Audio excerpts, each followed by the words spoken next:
বিমার কনসেপ্টটা চেঞ্জ হওয়া দরকার। বেসিক্যালি আমি টাকা রাখছি ব্যাংকে বা বিমাতে, পার্থক্যটা এটাই হলো, ব্যাংক আমাকে শুধু যতটুকু রেখেছি সেটার উপরে প্রফিট দিবে, বাট বিমা আমাকে আমার টাকার উপরে প্রফিট দিবে এবং আমার পরিবারের একটি ওভারঅল নিরাপত্তা দিবে, বিমা কাভারেজ দিবে। সো বিমার এই অ্যাওয়ারনেসটা জনগণের মধ্যে আস্তে আস্তে আরো গ্রো করতে হবে।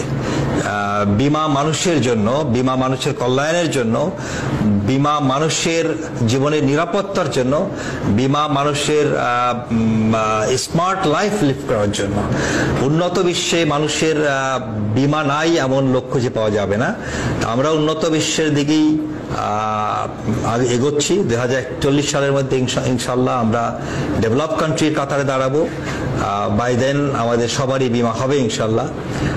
এবং বাংলাদেশের বিমা সেক্টরগুলো টোটালি অটোমেশন হয়ে যাচ্ছে এবং আপনারা জনগণ, প্রত্যেকটা মানুষই, প্রত্যেকটা পরিবারের প্রত্যেক সদস্যই বাংলাদেশে কোনো না কোনো কোম্পানির বিমা কভারেজের মধ্যে আসবেন এবং you will feel a secured life, a secure tomorrow.